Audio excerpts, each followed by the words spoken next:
Okay, so we have BrotherArt today, and he's interesting. He has an interesting situation. He lives in Scotland, but he's Czechoslovakian, and he works in hospitality, so he's on his feet all the time. He's working a lot.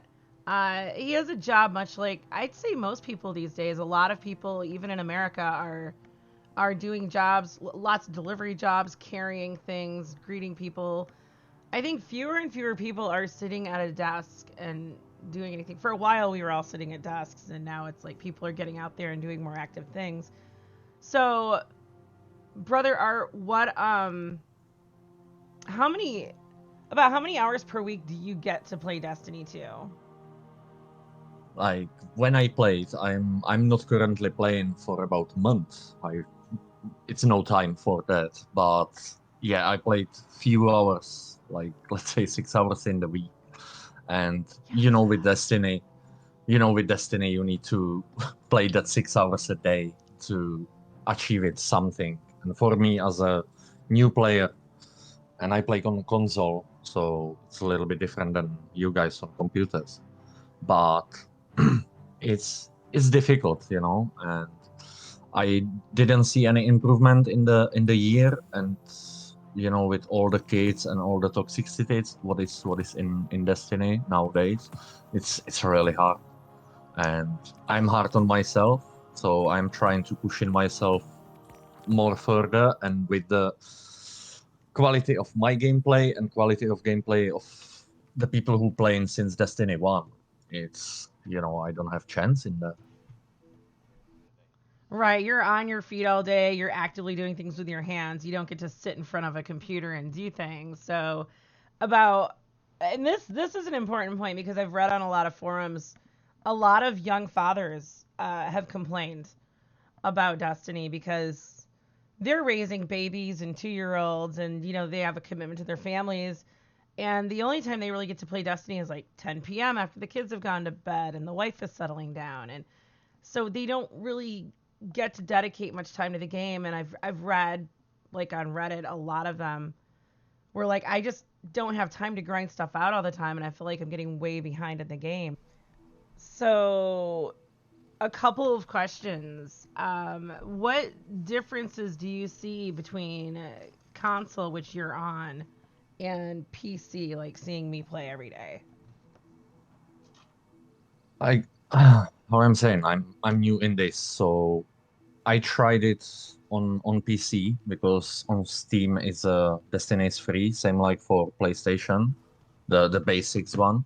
I Mm-hmm. tried it. I don't have the connection, like the connection in here, the Wi-Fi or internet in Scotland or in Europe. It's much worse than what you have in States. Yeah. So I have I have really big problems with the connection, and I'm not used to. I'm not as big player what others are, but I think it changed now with the new consoles. The PS5s have much better everything, like faster reloading, faster this, faster that, like the frames, like you can see it on streams. It's huge difference between PS4s, what I am on, and PS5s. Like I cannot play against somebody who is on PS5.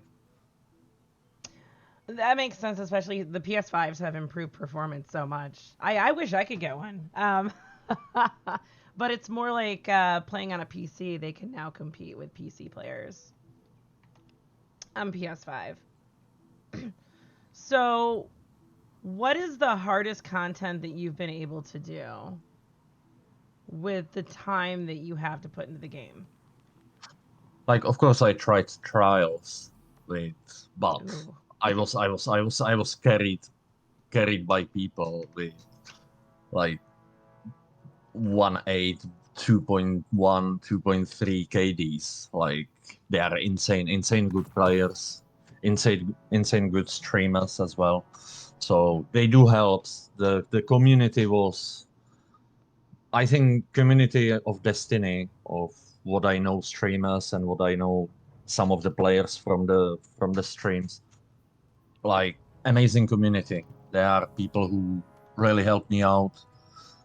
you know, I went through some rough time Yes. through the Christmas, so it's that community really stayed with me and they helped me a lot, like in PvE, in PvP, in my real life, you know.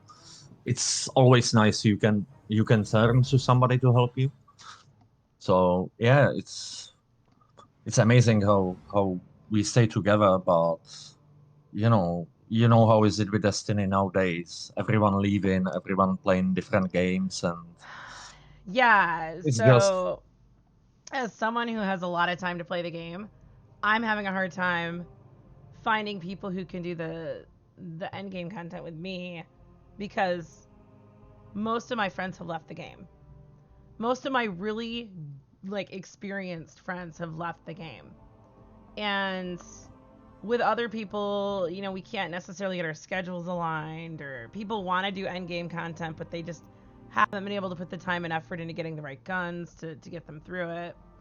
Um, and that's you and I are two opposite ends of the spectrum. You don't have time to grind to be able to do end game content, and I can do end game content, but my friends all quit playing. Um, as far as the community goes, it's interesting.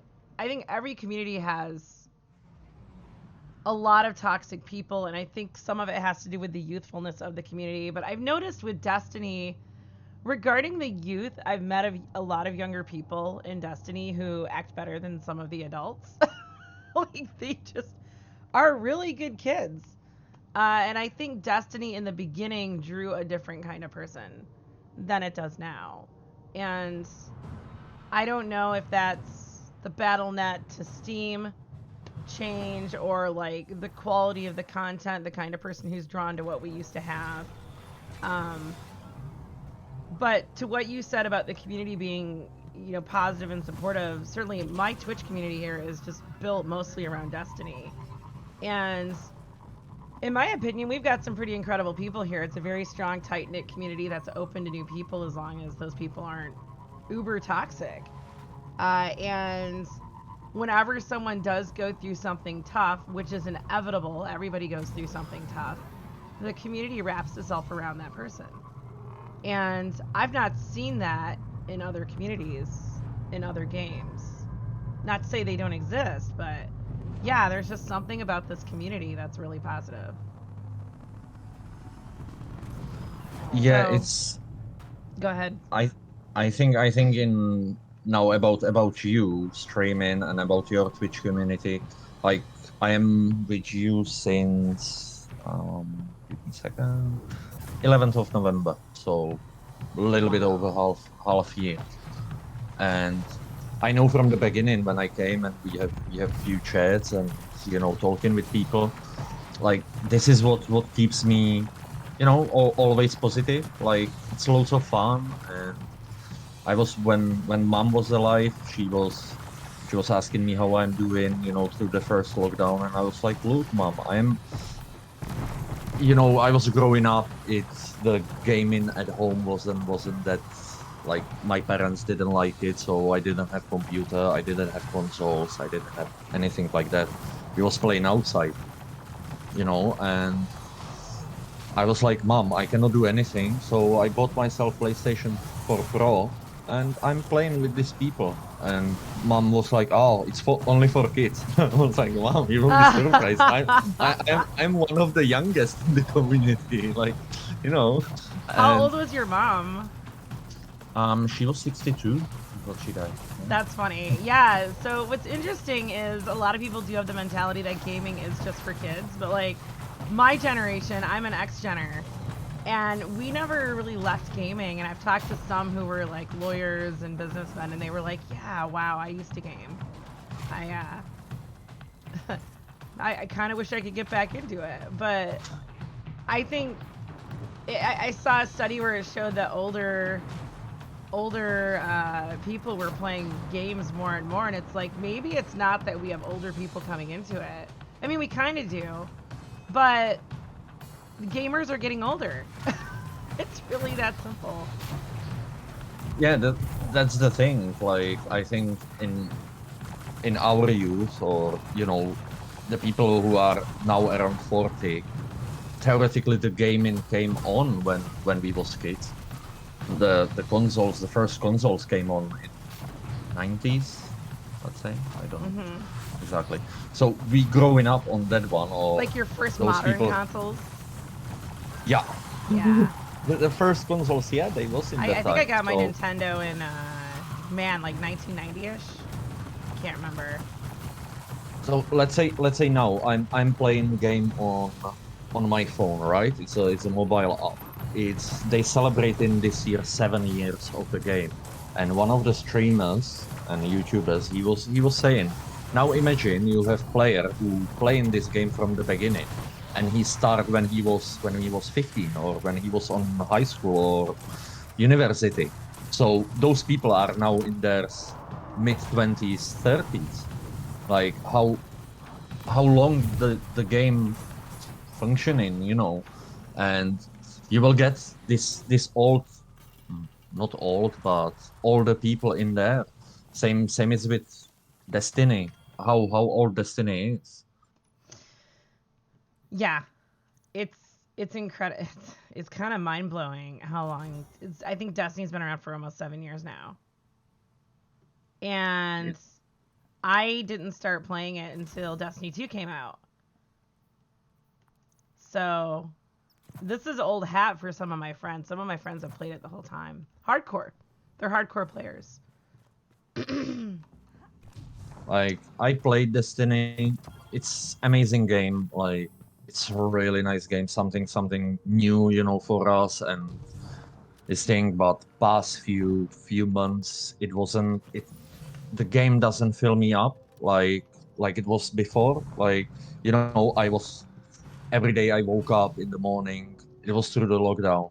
I was like, okay, I will make myself breakfast. I will go do some exercise, come back home, switch on PlayStation, straight to the Destiny, and oh, I can do now this. I can do this. I can do this. In the evening, we have raid. We have, you know, control or whatever, you know, and now I'm watching how the people are upset about it because few updates, new season and daisies and this and that and taking stuff down and oh and people leaving.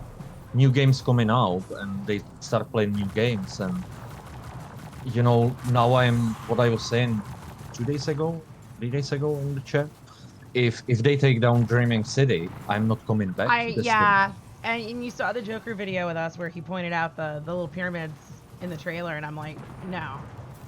If Dreaming City leaves, there's a lot of people don't seem to get that a video game like Destiny isn't just a video game. It's a work of art. And crap, we're gonna lose this. And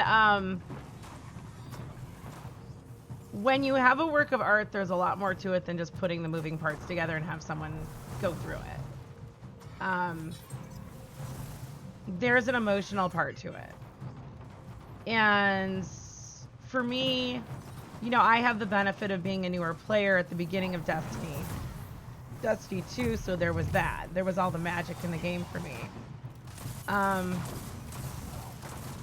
In Forsaken, there was so much to Forsaken that they had done right. Like, it just managed to break through everything to your core, and it just drew so many of us in. It did. When Shadowkeep came out, I felt like something was missing.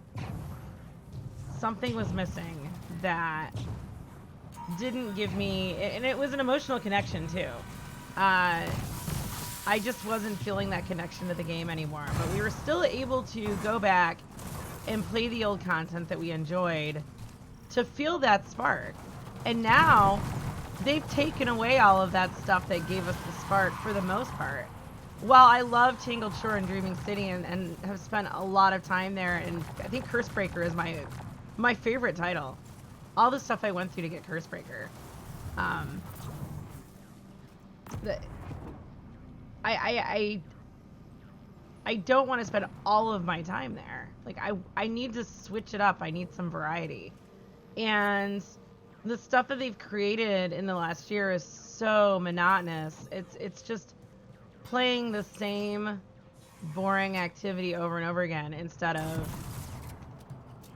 going out and experiencing different things.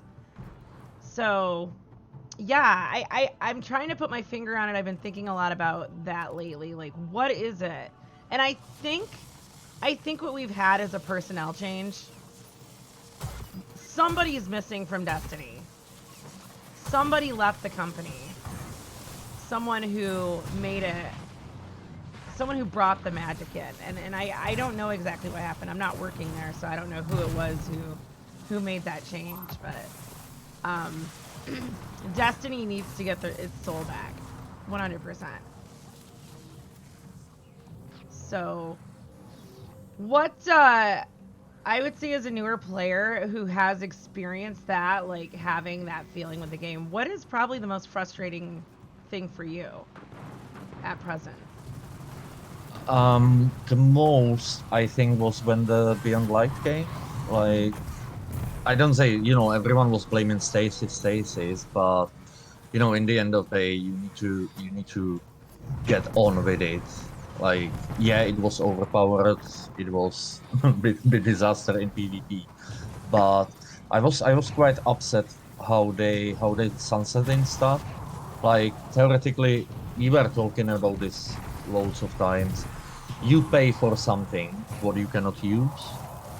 Like, yeah, the game is for free, but you need to buy all the expansion, and it's not cheap to go and throw away for Forsaken, for Shadowkeep, for Beyond Light. It's theoretically over £100. It's an expensive game. I think I've paid about $300 overall for the Destiny content. And free is a misnomer. It's not a free game. It's actually a demo, because I do have a free account, so I could go back and replay some stuff like the Red War. And they took every chance they had to upsell to you. There's nothing free about Destiny. It's a demo. But so many people, they like to use Destiny's words because they have this naive trust in the company, and it's like, guys, it's a marketing thing. If it were really a free game, I wouldn't be paying for the DLC every year. And we've tried to Sherpa people through raids, and we couldn't because they didn't have a DLC. And I bought Forsaken for a couple people this year, so they could do the raid with us. It's crazy. And and now you have new season coming, so that will be new DLC, that will be another, let's say, $50-$60 or pounds or whatever. Like, and every year what is coming new season, you theoretically every year buy a new game all the time. I don't blame them. They don't want to make Destiny 3 because they will make loads on selling the DLCs. But I'm worried with all the sunsetting and, taking planets down and this and that and taking the content off. People will get more and more upset because why I paid for the Shadowkeep if I cannot use it, if I cannot play it? How you said it, Red War, it's not there anymore. So. And I love that campaign. I love it. It was amazing campaign. Yeah. I went through it, but it's the point. And when I ask people why didn't you like the Red War, it's not that they didn't like. You have to ask people questions to dig down into why they didn't like something. People didn't have a problem with Red War. It was a great campaign, and I've got it took me 12 hours to get through it, which is really good considering when you compare it with everything else. Maybe a little bit more than 12 hours, but when I started asking questions like, what did you really not like about Red War? What was the actual problem? They said it was static rolls with the guns. Okay, that's not a campaign problem. That's a game design issue. And it was fixed. So You introduce static roles like you did in oh my god, what's it called? Random roles like you did in Forsaken, and then you go back and play Red War, and you can actually have some fun. It wasn't a gun issue anymore. Curse of Osiris, I think the issue was it was only like a 2-hour campaign. I love Curse of Osiris. You know, yes, it was a short campaign. I agree it could have been more. I also don't think we should have gone through the Infinite Forest in every single mission. But overall, I liked the campaign. But people have a hard time separating out the cons to ask themselves, you know, what they really thought of the actual thing. It's either good or bad with this community. Let's say I will be new player who will buy Destiny new, and I will play with somebody who is playing Destiny 2 since the beginning. Mm-hmm. I will not know what happened in the story because I cannot play it anymore. You know what I mean? Like, yeah. Okay, let's talk on IO. Where is IO? They introduced this single evolving world crap, and I hate it. It's like, I'm in a video game. Oh man, my team died again. It's like, oh man, I just want to be able to play a game and have fun. I don't want to lose out on my content. I want to replay it. And honestly, I would never have gotten into the Forsaken lore if I didn't replay so much of that over and over again. Strikes, missions. Because as someone who never gave a crap about video game lore, I just wanted to come in and shoot things.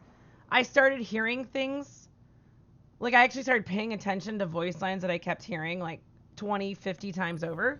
And then I was like, what does this mean?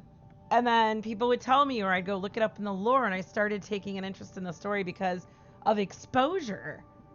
People need to be exposed to things multiple times for it to really stick.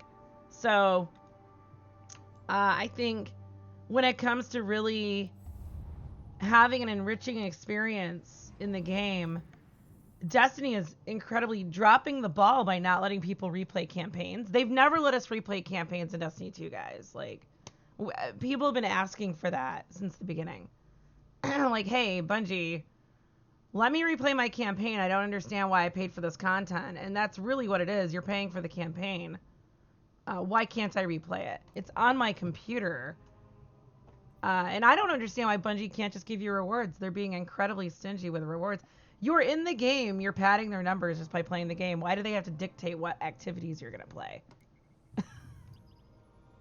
Like, so, for me, I done the raids, the Leviathan raids, the first one or whatever. I have done it once only. Like, I would like to do it more times. I would like to learn all the mechanics. I know somehow how they work, but I don't know as much about it because I wasn't skilled enough, you know, to go through it, or I cannot find people who will play with me in that time. And they took it out, and like, what now? Menagerie. I done it maybe twice. I love Menagerie. I loved helping people with their shadow title too. Like, you know, and this is the stuff, and like to do now with the drop rates and everything, to do raids over and over and over and over and over. Like, come on. How long somebody take to get I don't even like the launcher? raids in the game right now. I love Last Wish, but it's so buggy. Like, excuse me, we tried to teach Legit Riven, and it was bugging out. Right now, if you die during Legit Riven, you get teleported into the center room and no one can res you, and it's a fail.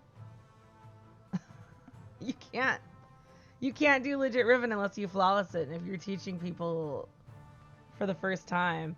We ended up saying, no, we can't do this. Let's do the cheese, and then we finished the raid. But Garden, I don't know if they fixed Garden right. But getting back to emotional reactions, I've Sherpa'd Garden a few times. It's a fun raid. It's fun to teach, and generally when I teach that raid, people get through it with no problem, except for the boss fight. Because if you're Sherpaing someone through Garden at this point, they usually don't have super high DPS weapons or the skill to get on that DPS as soon as possible and switch fast as they need to. I'm not talking about fast switching like what Glad does with shotguns, but you need to have smooth motions and very decisive actions in boss fights and raids to do a lot of damage.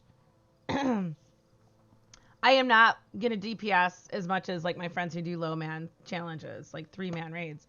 But usually when I'm in a raid with friends, I'm one of the top 2 damage people because I have a flow.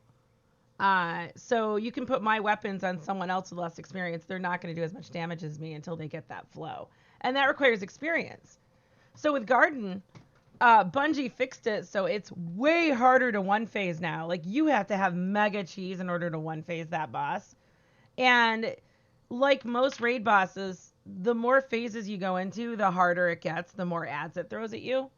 And with Garden, last time I Sherpa'd it, we ended up going into 3 phases every time with the boss, and we had the tether box bug, where the boss tether that you have to tether to start the DPS phase, the tether would tether to a box that you couldn't shoot. It had a protective box around it. So you couldn't actually start DPS phase and you'd fail. And we did that for a couple hours and ended up eventually changing the whole raid group out to an experienced raid group, including people who I've been going to for GMs lately. I mean, these are really good players, and we still couldn't finish the boss fight because of that bug. And how Bungie is trying to force people through damage phases instead of rewarding you for getting great weapons and being able to one-phase the boss, which is another thing I hate. Like, look, if you level your character up and you go through the problem of getting these amazing weapons, if you're capable of one-phasing a boss, let us, for God's sake, let us. Because when Bungie designs a game for the top 1% of players, they ruin it for the rest of the players. And a lot of people don't even want to go into those raids now because of, 1, the bugs, and 2, it's just too hard. They can't finish it. There's a lot of gatekeeping in Destiny right now. And as an experienced player who has done it all, it's just not enjoyable to keep doing it. I want to just go into a raid and have fun with friends. It's like Scourge and Eater of Worlds were both easy raids, and you could go in with anybody.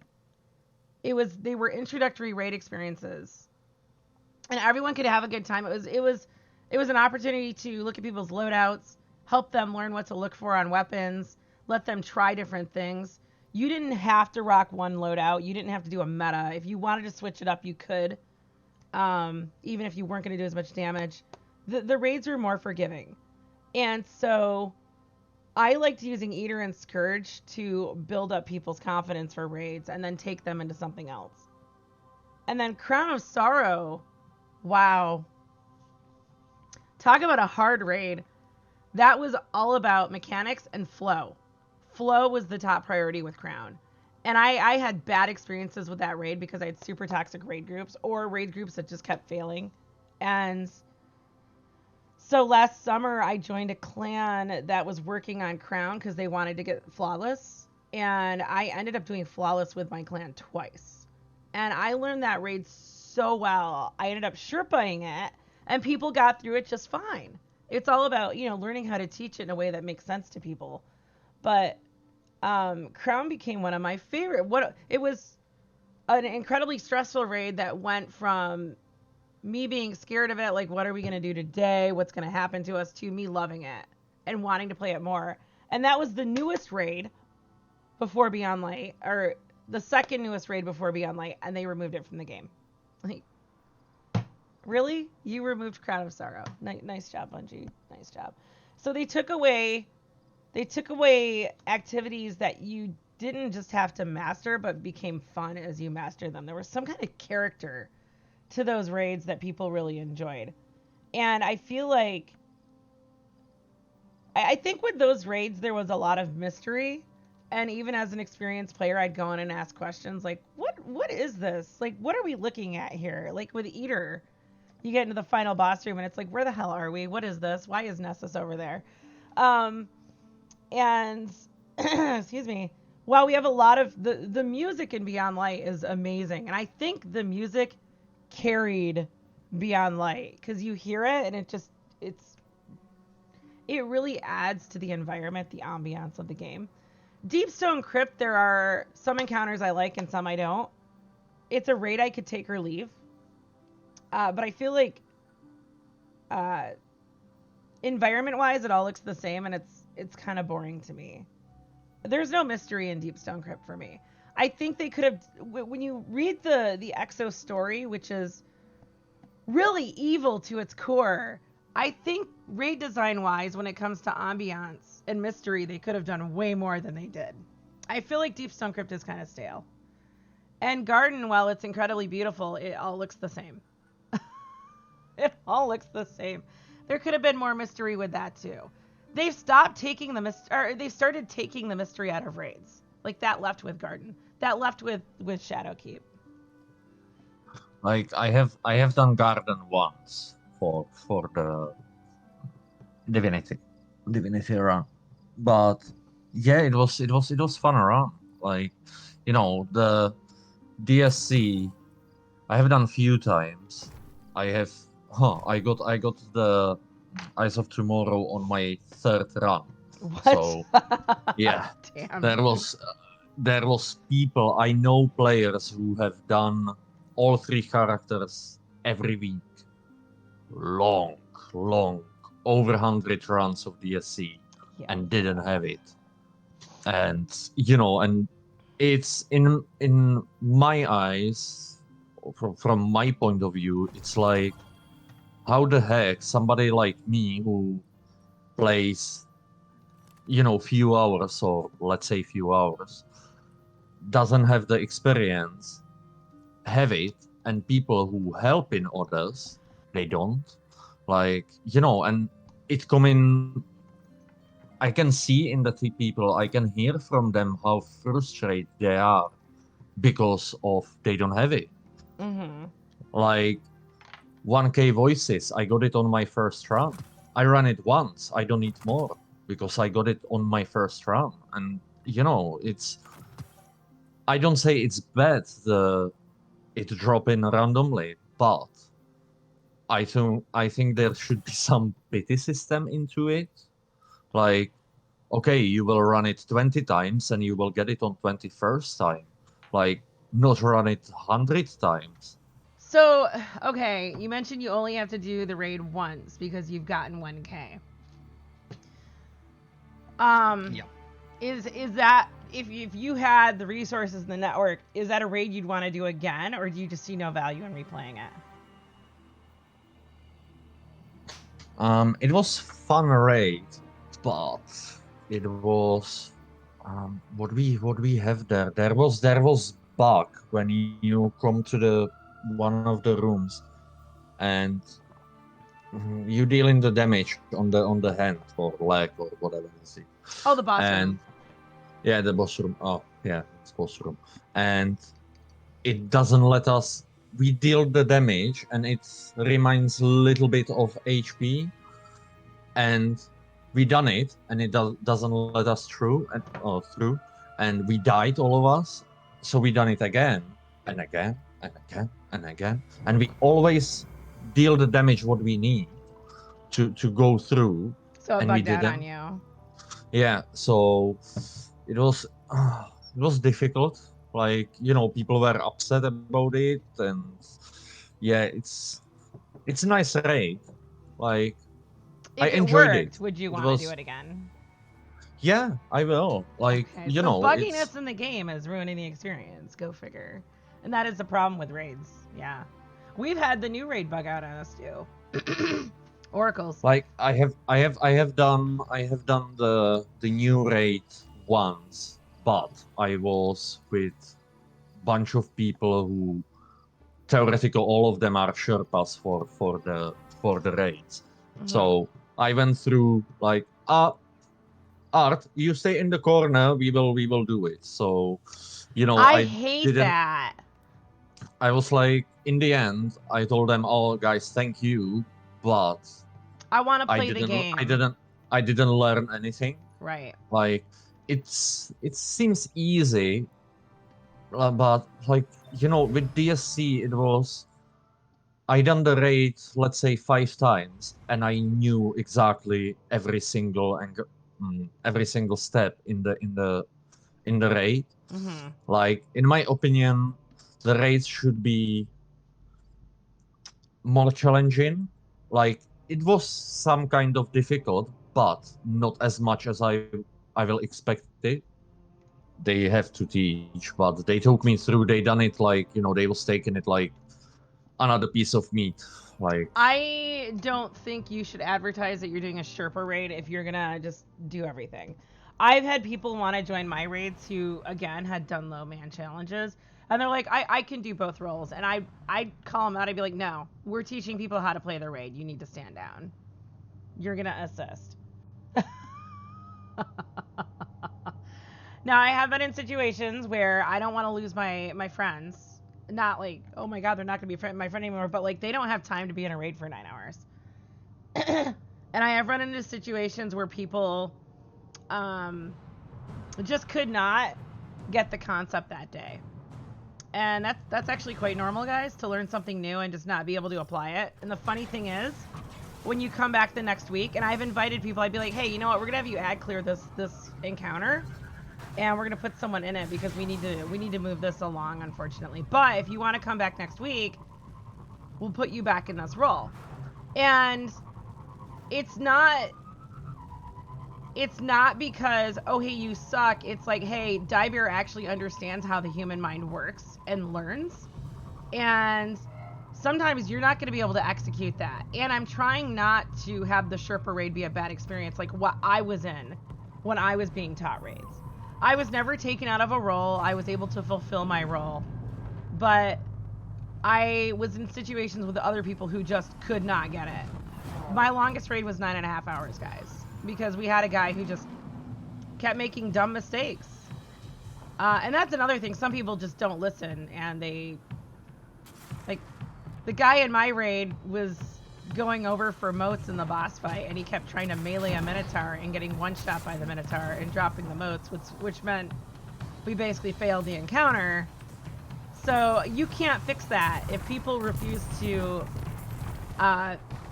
play in a way. the oldest.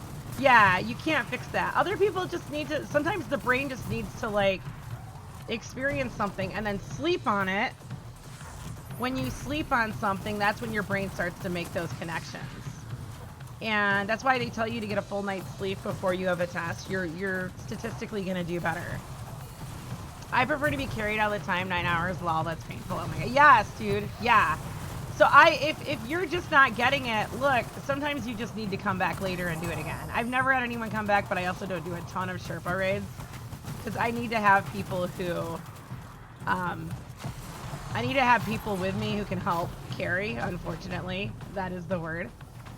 Because a lot of people who are learning raids for the first time don't have the DPS to get us through a boss fight. And with the way Bungie is designing their raids, their boss fights, you have to bring the DPS. So it's what I'm in the past few months, what I'm missing from the game. It's the fun, you know, the fun part of it. Like, you go to raid, and how you said it, you need to have the DPS for it. But how should I get DPS when I done 100 times raid and the items didn't drop for me? You know, it's... Well, raid guns, the thing is, the raids aren't the only place to get good guns. Yeah, exactly. But I put it the wrong way. What I meant with how many times people do, you know, trials for better hand cannon, and they don't get it. Trials is actually one of the best places to get some of the best guns in the game, and that goes down to a problem a lot of us have. Like, we can't play trials, but like some of the best guns that you get in the game, and it's always been like this, come from PvP. Like, Mountaintop was a PvE weapon. I mean, I used it for everything, but... Dude, PvEers were abusing Mountaintop. It was so great for boss fights with Anarchy. And so they'd go into PvP to get that gun. And that is another thing, like, go to trials, and nowadays, or what was, there is 10% of the people who played year ago trials. So only thing what you will get there, at least on PlayStation, it's sweats what don't have anything better in their life than making your life difficult. Right? Like, There's so you many know, trolls and like, trials right now. Dude, like, you need to stop pushing come me on, around. come on. I go with two guys who have 1.5 KD up, and we struggling from match one. Like, and where is the fun of the game? Like, all the fun going away because here you have three sweat persons or humans being who doesn't achieve anything in their life and making your life Right? in the game miserable. It's funny. And I've had a lot of people tell me, well, in Call of Duty and Overwatch they have cheaters, and I'm like, it's not the same. First of all, Warzone is free to play, and yes, there is a cheating problem. I'm not gonna go get sniped out of this encounter. But it's Warzone and Overwatch. It's not nearly as bad as Destiny, and I think making this game free to play was the dumbest thing they ever could have done. Free to play, I use that term loosely because it's not really a free to play game, guys. It's a demo. And why is end game content free? Why are they allowing players who don't play to enter an Iron Banner in trials? That's end game content.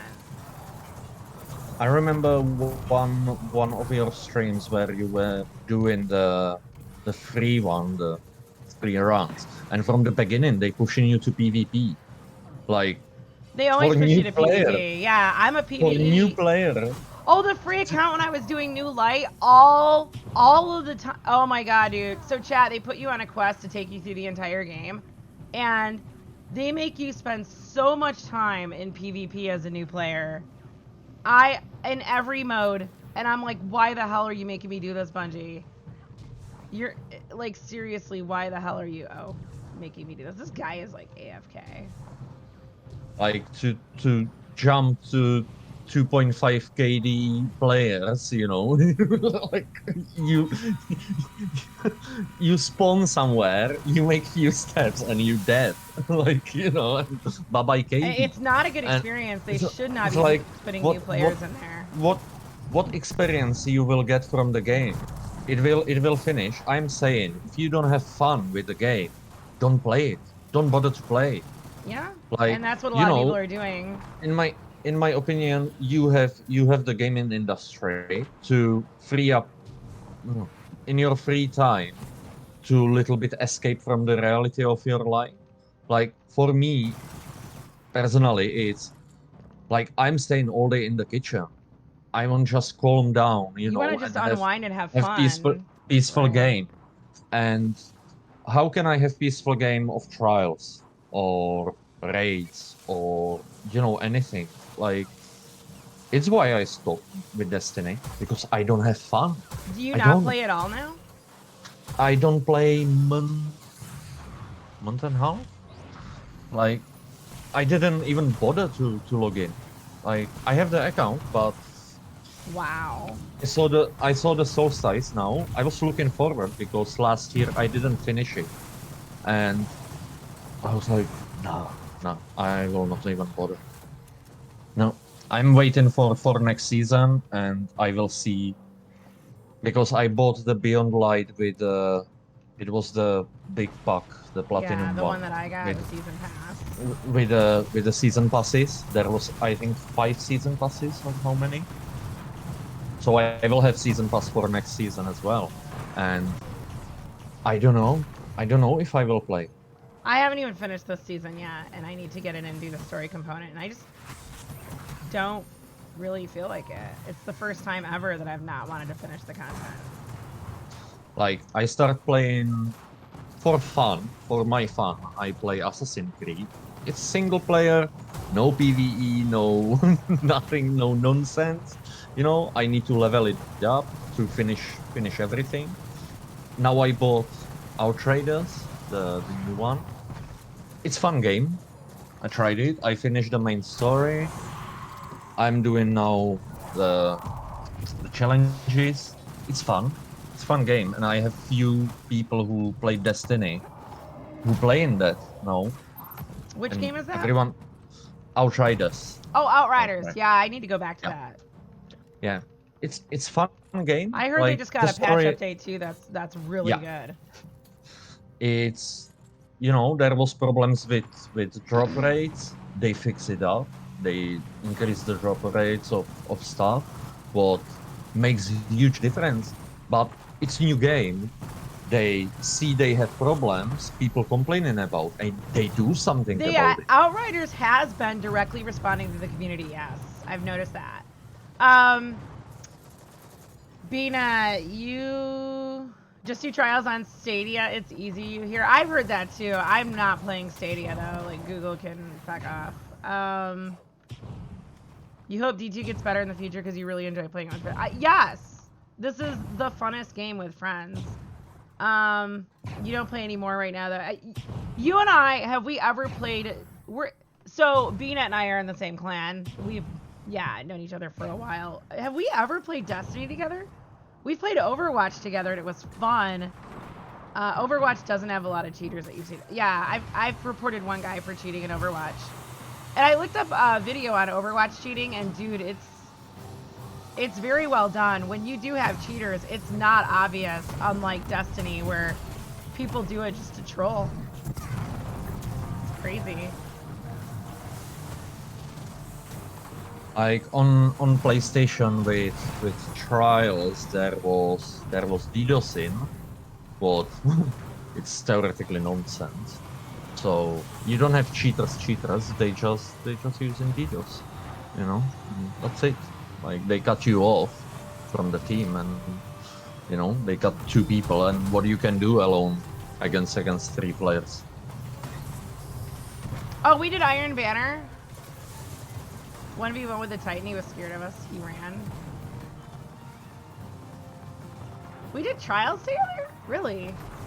See, I need to do trials to get gear, but like nobody wants to do it.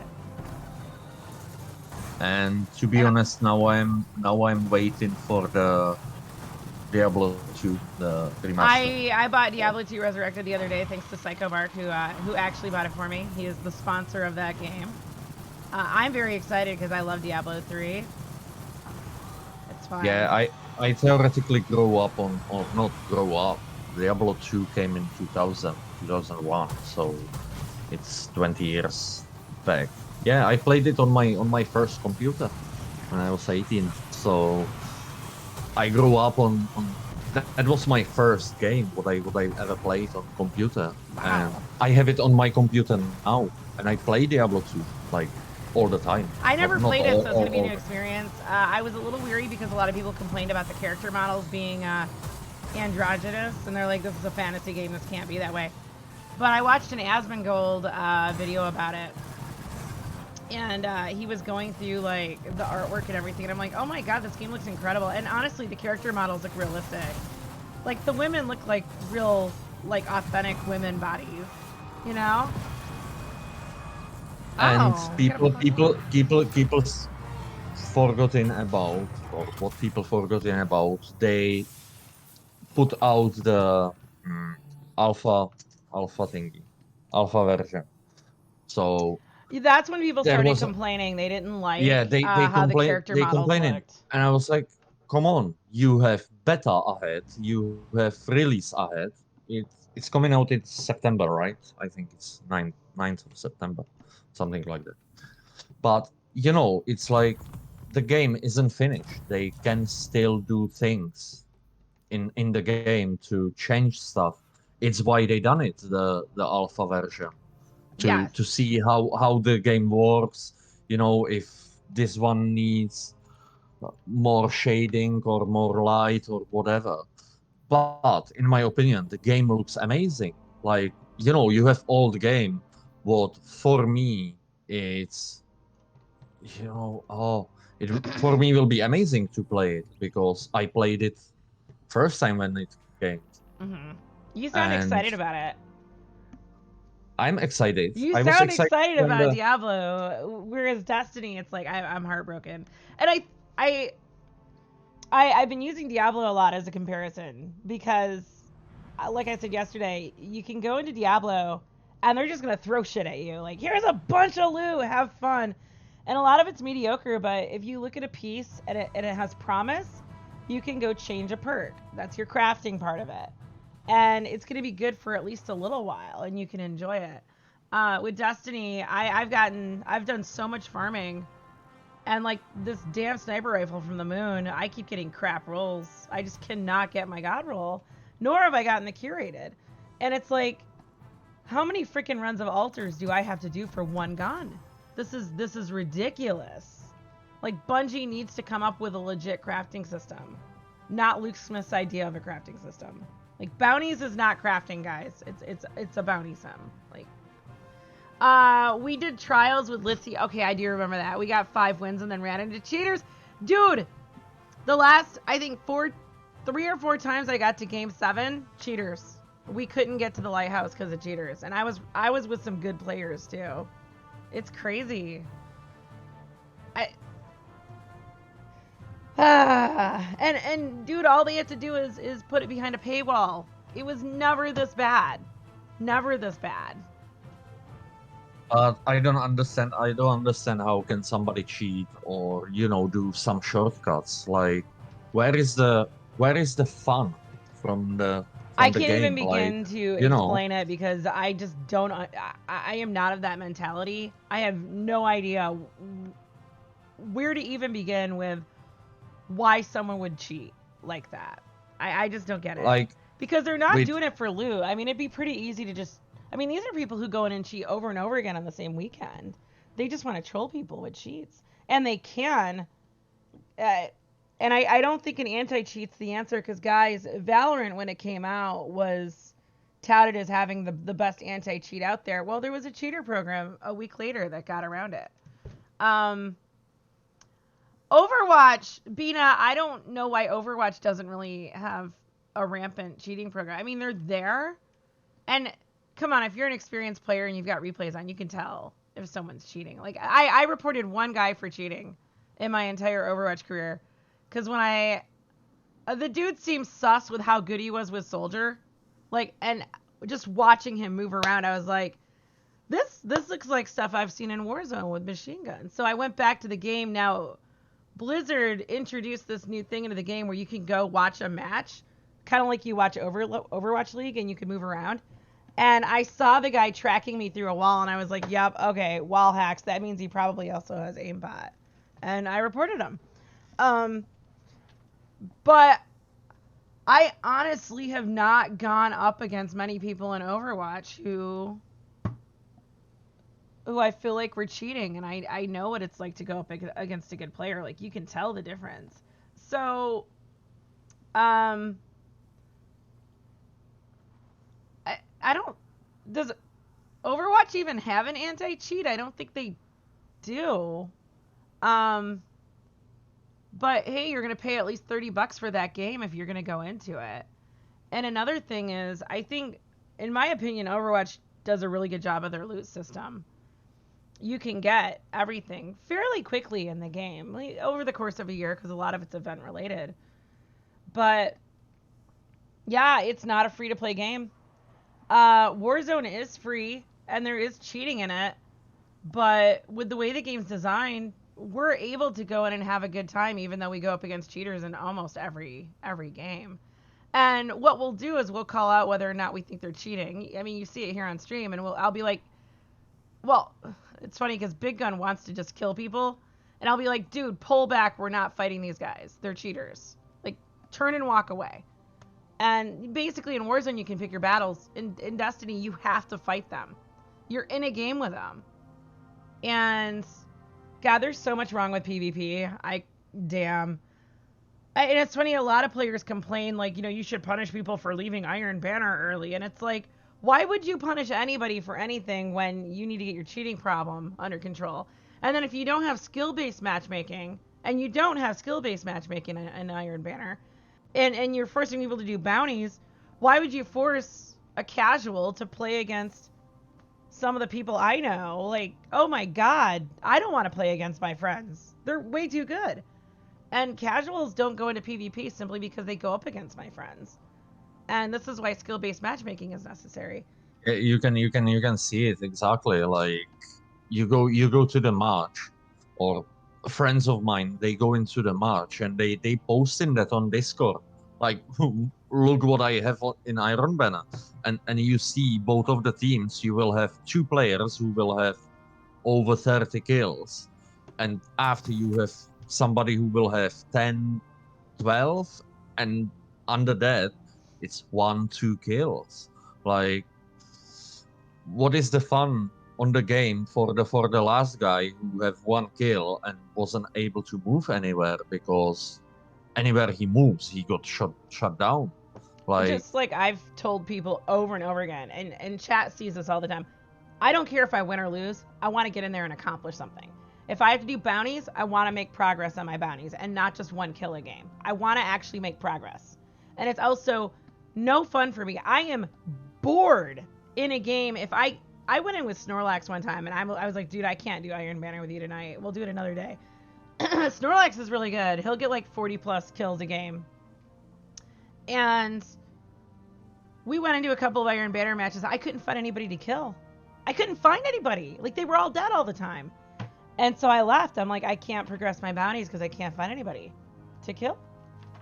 So, and it's boring. Like, I want to engage with other players. I want to do things in the game. I don't want to just exist. I don't thrive off of simply existing. I'm not apathetic. I need to do things and accomplish things. And that is at the core of why Destiny drew me in at the beginning. And it's been losing that.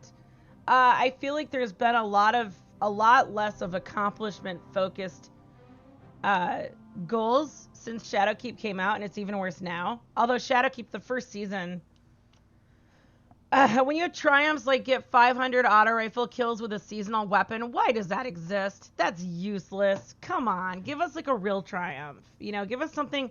I think of triumphs.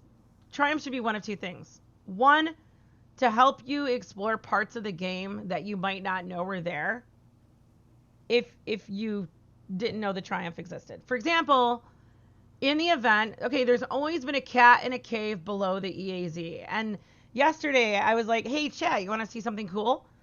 And I went and I jumped down into the cave to show everyone the cat, and I noticed they changed things in there a little bit. And I walked up to the cat, and you could press E, and I'm like, this wasn't a thing before. And I pressed E, and it gave me a triumph for giving a tribute to the cat. And the only reason I knew the cat was there because someone showed it to me before. And this year I was like, let's go check it out. And boom, it was turned into a triumph.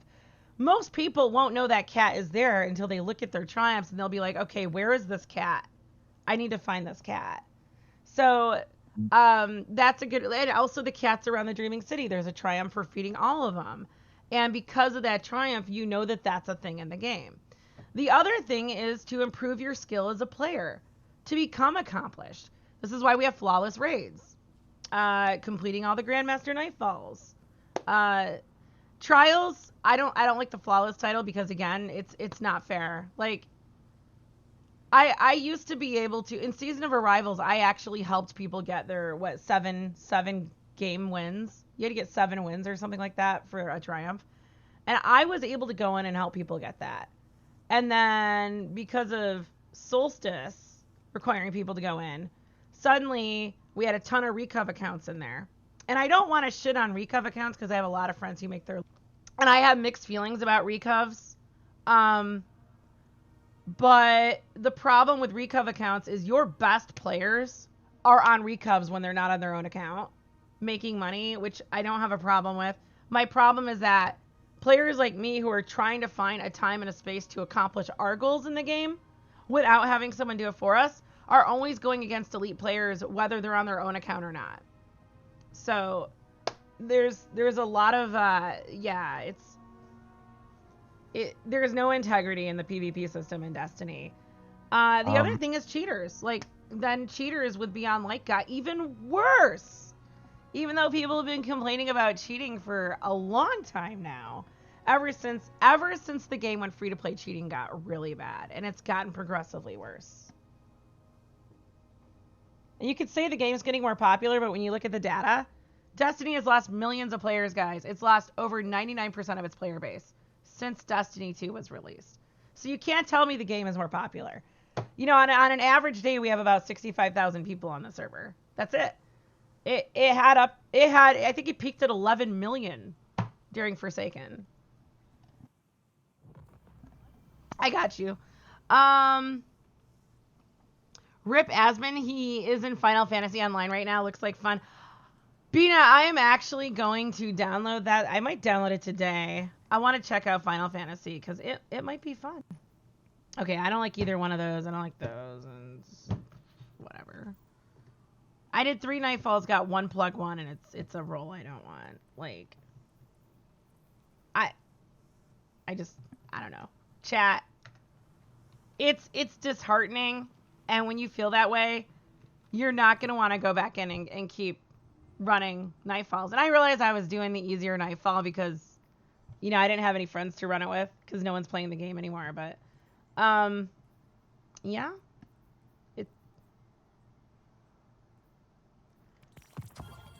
I would normally go into the Nightfall and just run it, but I'm not having fun. I'm not. I'd rather do Nightfalls with friends. And a lot of my friends don't want to run a ton of Nightfalls for this reason. This is the main reason. They don't want to do the Nightfalls because they don't get drops. There's no rewards. It took me 3 Nightfalls to get 1 gun. And honestly, I've had that drop rate doing Master Nightfalls. It's crazy. Shit, I did a night of Grandmaster Nightfalls with Dag. Like, we did, I think, 4 GMs one night. I think I got 2 drops. Doing GMs. Like, Bungie needs to change their drop rates on stuff. And people aren't going to want to farm when you put that much time into something. So, BrotherArt, do you see yourself ever coming back to Destiny? And if so, what changes would you need to see? Like, I'm hoping the next season, because the crossplay come in, so I can play with some friends on the computer. So, you know, that will make, I think that will make huge change, like, to connect with other people. And yeah, we will see. Like, there is, you know, Destiny, it's my first shooter game what I'm playing, so Destiny will be always in my heart. But if Bungie continue the way how they do it now, I think lots of people will leave. So Loads of people already have left. lots of people already left. This like, is the smallest the population has ever been. That's obvious, but it's obvious. I don't know. Like, I don't know if they think the way, like, oh, maybe people are upset because we take the stuff out and we done this and this and this, and instead of, you know, stick their head deep in the buttocks, take the heads out and literally see it, like, oh, we don't have people, they left because we take the stuff down, we mess it up, this. If we repair that, or if we put the content back, maybe we will get our people back. But I don't know. I don't know if they will be able to do it or see the problem. What is it like? One of my Destiny friends, he actually uninstalled Destiny the other day. He's actually done. He and his wife have played since D1.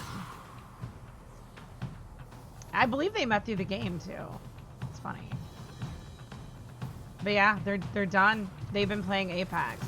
And they're PvP players. They're mostly PvP. Well, she is. Yeah, he does PvP. So, and it's funny because out of my friends, the ones who have bailed out of Destiny the fastest have been my PvP friends. So, Bungie is so desperate to grow the PvP community to the point where they're making PvEers go in if we want to earn Solstice armor. Yup, you gotta go in if you want your Solstice armor, guys. Or if you want your catalyst for the seasonal exotics, you have to go into PvP. It's a requirement. And I mean, that's how desperate they are to get people into PvP. Yeah, they're alienating the PvP player base. They don't want to be there anymore. You don't remember off the top of your head. But that's the thing. They wanna push PvE players to the PvP, so they will lose even the PvE players, because what's the point? I will do this when I wanna do PvE and I can't, because all the stuff what I can get or what.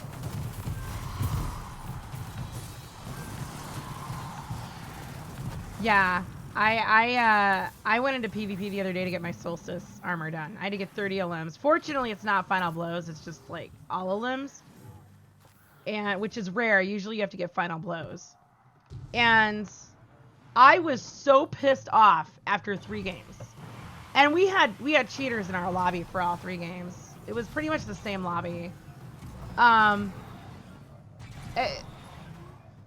quit. I quit after that. I was like, I'm gonna go play something else. I went and played Warzone with my other friends. I just couldn't do it anymore. You don't like PvP? No, a lot of us hate PvP. We're not PvPers. I'm here for PvE. And Yeah, exactly. Like, you know, you do your PvE, or I like PvP, PvE before. I really do like it, but again, we are on. They took the content down. They took our content away. Yes. Yep. Put some nonsense in. Like, you know, I like the story. The story is amazing. Like, I think it's amazing. But you know, why you taking this out? And we are again on the start of the conversation where you pay for something and you cannot use it, or you cannot achieve it anymore. Like, well, and then there are people, a lot of your D2 apologists. I think of them all as children. I think they're young people who have no idea how the world works or why things happen.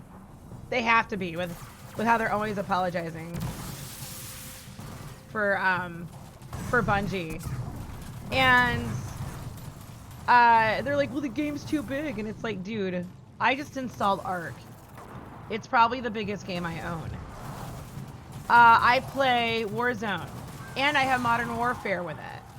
That's also one of the biggest games I own. They're both over 200 gigs.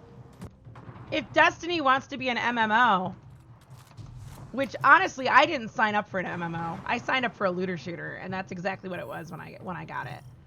If Destiny wants to be this big MMO, then why won't they actually play on the same field as your good MMOs? You know? And I asked Jez before he quit WoW. I was like, dude, did they ever take anything away from you on WoW? And they took like one little thing away, but most of the game is there. They generally don't take things out of WoW. Destiny got rid of most of its PvE content in favor of PvE content that you can't replay. You can't replay any of the PvE content. And I don't think of strikes as PvE content, guys. This is boring right here. Playing it over and over again. like, yes, strikes, how long takes you in 7 minutes, 10 minutes, whatever, and over and over and over and over and over. Oh my god. You gotta be insane to keep doing the same thing over. 14, I have 15 and I needed to play through, but I'm gonna download 14 today and try it out. You're tired of this final blow stuff? I know, dude. I know. It's ridiculous. And it's just funny, like I said, this guy on Twitter the other day was like, you know what, nobody has to go into PvP, and it's like, why are you playing a game if you don't accomplish anything? They're forcing every PvE activity requires you to go into PvP for something. You have to go into PvP for something. Ace of Spades was part of the Forsaken campaign. It was a part of the campaign. And you had to go in and get 25 final precision blows to get the gun. Yeah, PvP.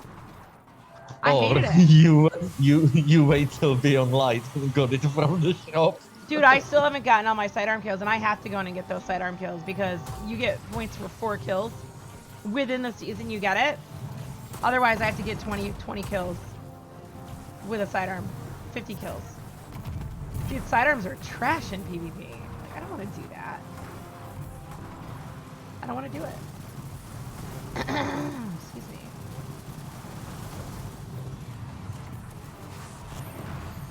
Yeah, I don't know, chat. And know. it's funny because if you go to Destiny, the game Reddit, that's where Bungie runs that Reddit. And that's where they actually listen to most of the griping. They say go to the forums. But I have actually seen TWABs modeled after the top discussions in Reddit for that week. Like, Reddit is where you go to complain and to be in touch with what Bungie is getting for feedback. And I remember we were all asking them, like, hey, can you please give us alternatives to PvP so we don't have to go in there to finish things, to do quests? And with Beyond Light, they started giving us options. You can get, like, 50 final blows in PvP or do 200 kills in strikes. Thank you, Bungie. I'll do the strikes. Well, now, and then what they did to counter that, because they want to force you into PvP, is here's your seasonal exotic weapon, but if you want the catalyst, you have to go earn it by getting kills in a PvP. Oh, and stop mechanics need to stop. I'm sick of this shit. Like, I don't want to go into PvP, but you're making me go there if I want my reward. Okay. So tell me, smart PvPers who tell me I don't have to play, tell me how I solve that problem. Tell me.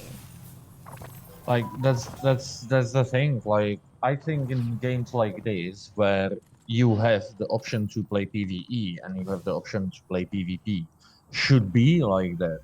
Like, okay, you get gun from here, so get the catalyst from the same thing, not go over. Like, for me from the beginning, I didn't play PvP at all, at all. Like, and you want something and you need to do PvP, but why should I? Because I don't know how to move properly. I don't know how to watch my lines properly. I don't know the You're not maps. interested Or in doing it. yeah, exactly. And Yeah, like they you're not theoretically here for PvP. they forced me to do it, and again, my fun with the game finished because I don't like it that way. So here's Like, the Cryosthesia 77K. This is a gun that has potential in PvE. This is step 2 of the quest. Step 3 is probably go to Banshee and get your gun. I'm stuck on Guardians Defeated, and you have to use this sidearm. I hate this sidearm. I don't want to use this in PvP. It takes too long to try to get kills with it. It does. I've gotten 1 kill with it. And if I wait till after the season to do it, I'll have to get 1 kill for each point. Whereas if I do it this season, I can get 4 points for 1 kill. So I got 4 points on that, but only 1 kill. And it's just not competitive, especially with the current meta. I hate this. I might actually have to have someone go do this for me. You will shoot somebody once, they will take out fusion, and they will blast you off. And see you later, Yes, or a alligator. shotgun or DMT, like, why? And it has to be a final blow, guys. It has to be a final blow. So, again, a PvPer on Twitter who told me that I don't have to go into Crucible for anything. How do I get around this to use a weapon that should be used in PvE? How? I'm waiting for your solution. So, yeah, and I always, if you're going to troll me, you're at least going to give me a solution or I'm done with you. Like, seriously, you're not worth my time. No feet, no stomping, 100% agree. The stomp mechanic is lazy as hell, dude. Lazy as hell. So yeah, and in that case, we are on. Yes, you have friends who can jump on your account and do it, but there is players who doesn't have the friends I'd who will prefer jump on. not to have people get on my account and do it for me. Yeah, exactly. And and in that moment, you will need to go to somebody to do it for you, and pay them for it. So and this I is will where do that? Recovs come in. A lot of your, like, we've seen where people are in Recovs because we'll look at KDs, we'll be like, there's no way this person's kicking our ass. And then we'll be like, they're not cheating either. Like, this person's a Recov. And I wanted to be hardcore for PvP, but I can't in its current state, and I need skill-based matchmaking. If you go to Wasted on Destiny and look me up, like, Here's my profile. I'm incredibly accomplished in this game. Okay? I think my record speaks for itself. I've currently got 5,221 hours in the game. I've never deleted a character. Hour-wise, I'm in the top 1% of players. 12% of that time is in Crucible. 5% is in Gambit. It used to be more in Gambit. I am a Reckoner. Wow, my rate... Oh, wait. These aren't accurate because it's still trying to fill it out. There's got to be more Gambit in there. But I think my record isn't too far off from other PvEers. Like, most of my time is in stories and strikes, trying to earn stuff. Like, and I don't like the strike playlist. I use strikes for farming. I'll solo play it. I've got 3,315 hours on my Warlock, and then I've got 900 on my Hunter and my Titan. Like, I get everything on all my characters, but I'm obviously a Warlock main. If you look at my seals, I mean, this used to be it used to be a completionist account. I liked completing things, even in Crucible. Like, I wanted to accomplish. And like I said, that's why Destiny drew me. The only reason I don't have my Destiny seal is because, or my Riven's Bane is because I still need my Petra's run. And I'm working on getting that set up. Dude, I want Riven's Bane so bad. Gambit is stupid. I hate that we have to re-earn it. This is one of the seals I'm most proud of. There used to be way more to it. Unbroken, I need to get Legend for 2 more seasons, but I've not put a lot of effort into getting it because I hate it. I hate Crucible. And guys, when Fabled, they tell you, all of these anti-skill-based matchmaking people say this. If you want skill-based matchmaking, go into comp. Well, guess what? Fabled is harder than Legend in comp. I know, I played at Legend for a season. I went in with Blizz and he helped me get it. And, dude, I had no problem staying around 5,000. No problem. But Fabled, it's all Recovs. Like, it is Recovs or carries. So when you have that happening in the competitive system, that's not skill-based matchmaking. All your best players are in the middle of it because they're carrying people up. That's not skill-based matchmaking. I'm going up against the best players because they're on Recov accounts. Conqueror, like I said, I've gotten this every season. I still need to go in and do it this season. I've gotten this every season that it's been out. Flawless, I can't get. I can't. It's out of reach. I've gotten to game 7 with extraordinary players on my team and cheaters. Like, fuck it. I'm out. Vaulted Glass we're working on, but you can see most of it's done. Like, we fell apart after we found out we had a cheater on our team. Because I play with PvPers who are also good raiders, and we got word that a guy was cheating, and so I banned him from my community and friended him, and we all cut ties with him, and he was a great PvEer. I don't think he was cheating in PvE. He was just cheating in PvP, but like, and people do cheat in PvE. That's why I said that. But boom, I lost out on another person who was reliable and could play every day. It's pretty sad when the people who are reliable to show up are cheaters instead of legit players. And you can't play with them again. You can't play with a cheater. And you have the integrity issue. And then Season of the Splicer, I've been really slacking on this, but I'm almost done. Like, I just don't feel like finishing it. I'm out. And when you look at the seals from the past, the only ones I don't have are Flawless. I have every seal, guys. So I have every PvE seal in the game almost. That's what I'm a hardcore player. That's what hardcore players do. And Destiny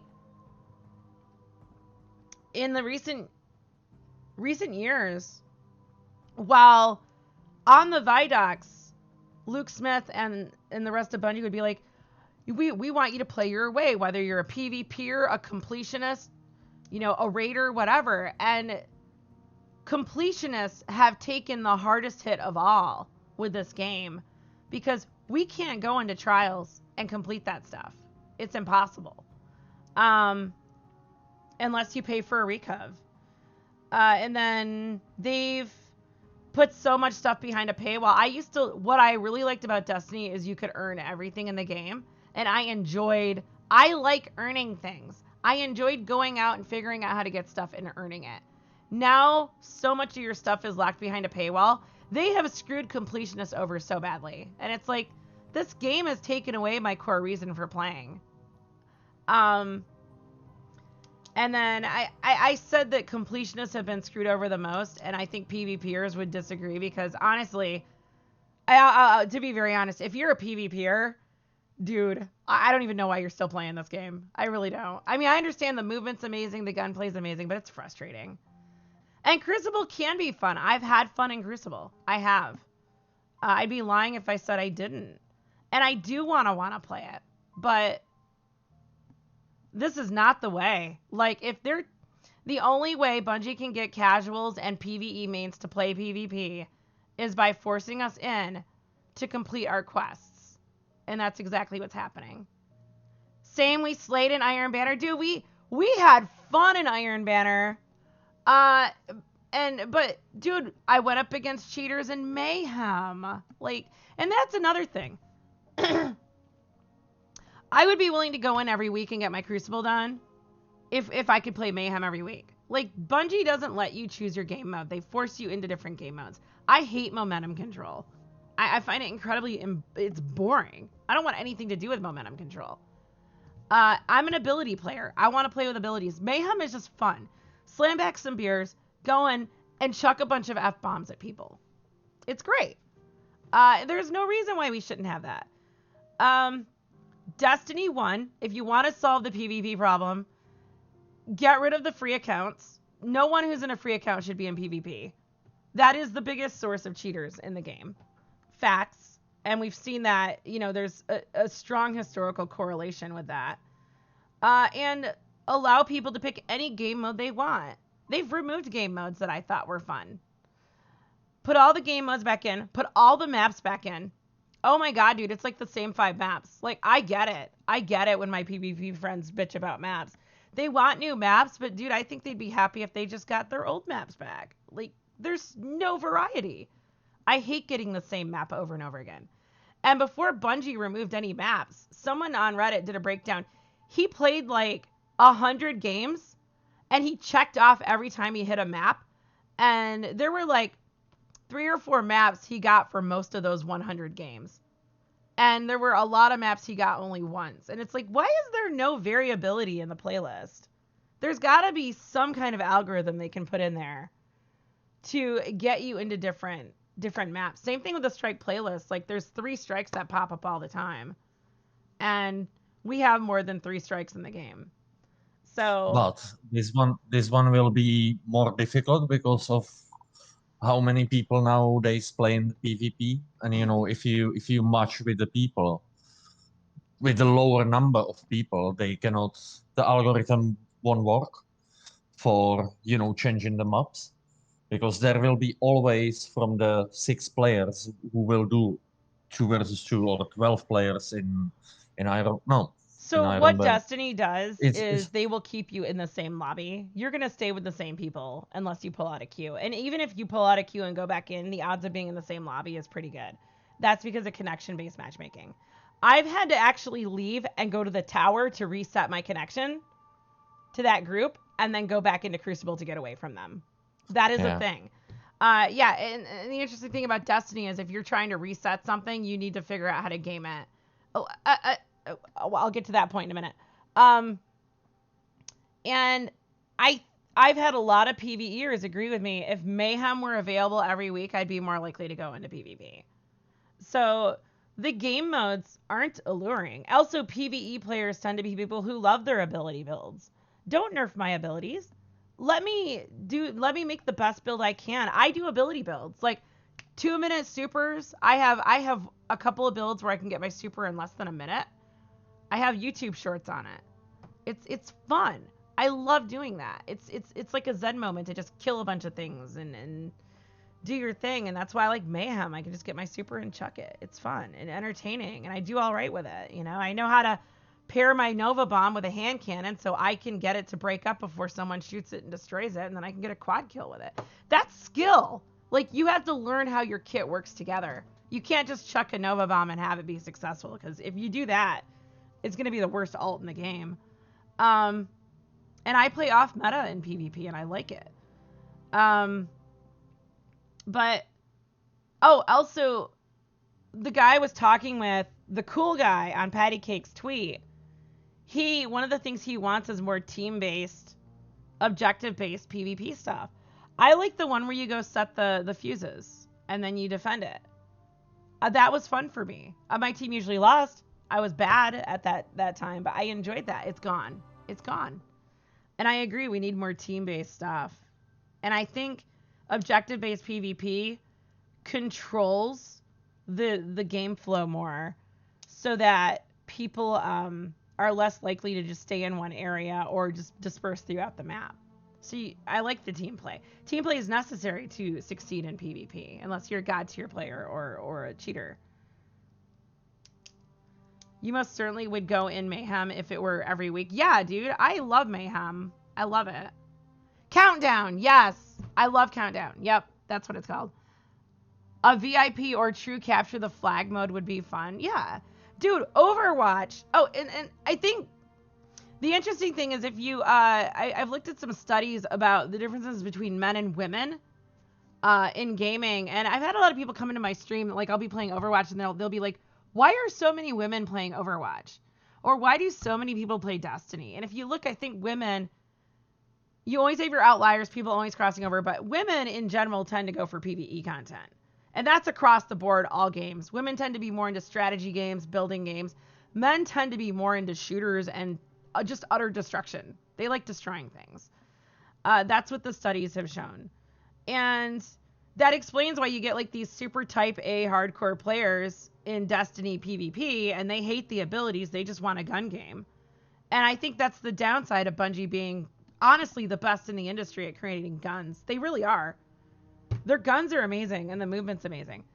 But your average female tends to get more fulfillment out of the PvE aspect, which is another reason why PvEers bitch about going into PvP.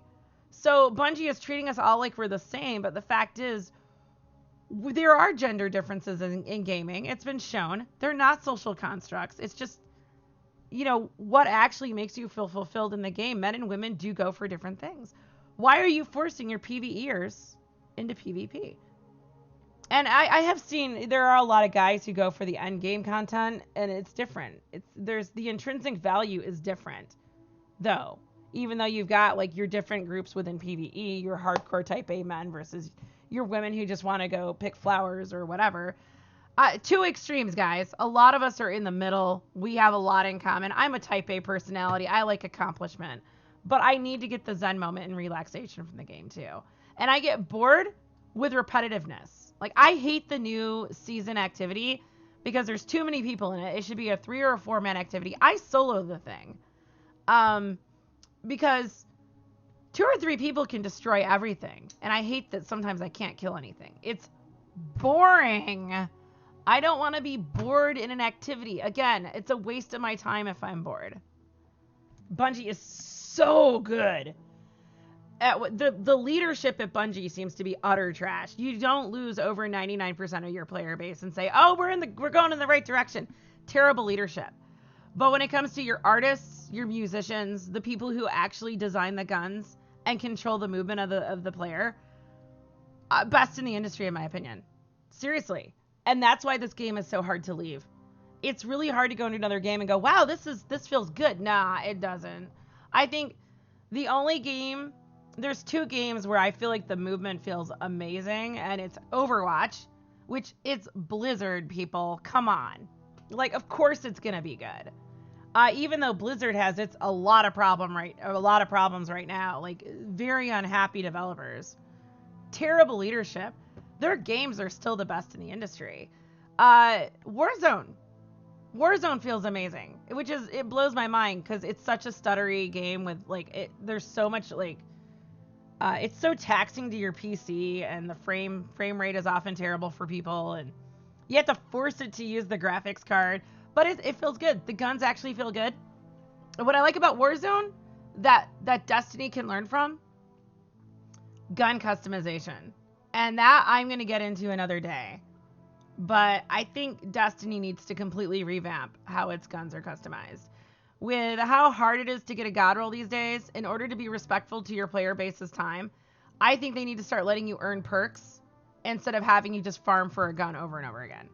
Oh, you just got a plug 1 with Killing Wind and Reservoir Burst.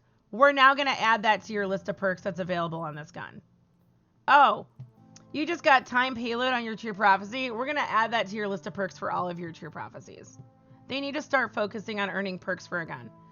And what's really cool about Warzone, and I would love to see this in Destiny, is you earn perks by using that weapon. So if you want your God roll friction fire, you're going to use this weapon and earn those perks. So you're going to level up the gun instead of just farming for bounties. Level up the gun. And if you want the gun to begin with, you need to go play the activity that that gun's associated with. I'm okay with the open world stuff that they currently have. I want to see Nightfall specific rewards now. So plug 1 will be attached to a specific Nightfall instead of being on a 3-week cycle. I want to get back to the old system of Nightfall weapons. If you'd like to support this channel, liking and commenting on the videos tells YouTube to share these videos with others who may find them useful. If you'd like to provide monetary support to help keep this channel up and running, visit my locals and subscribe star communities.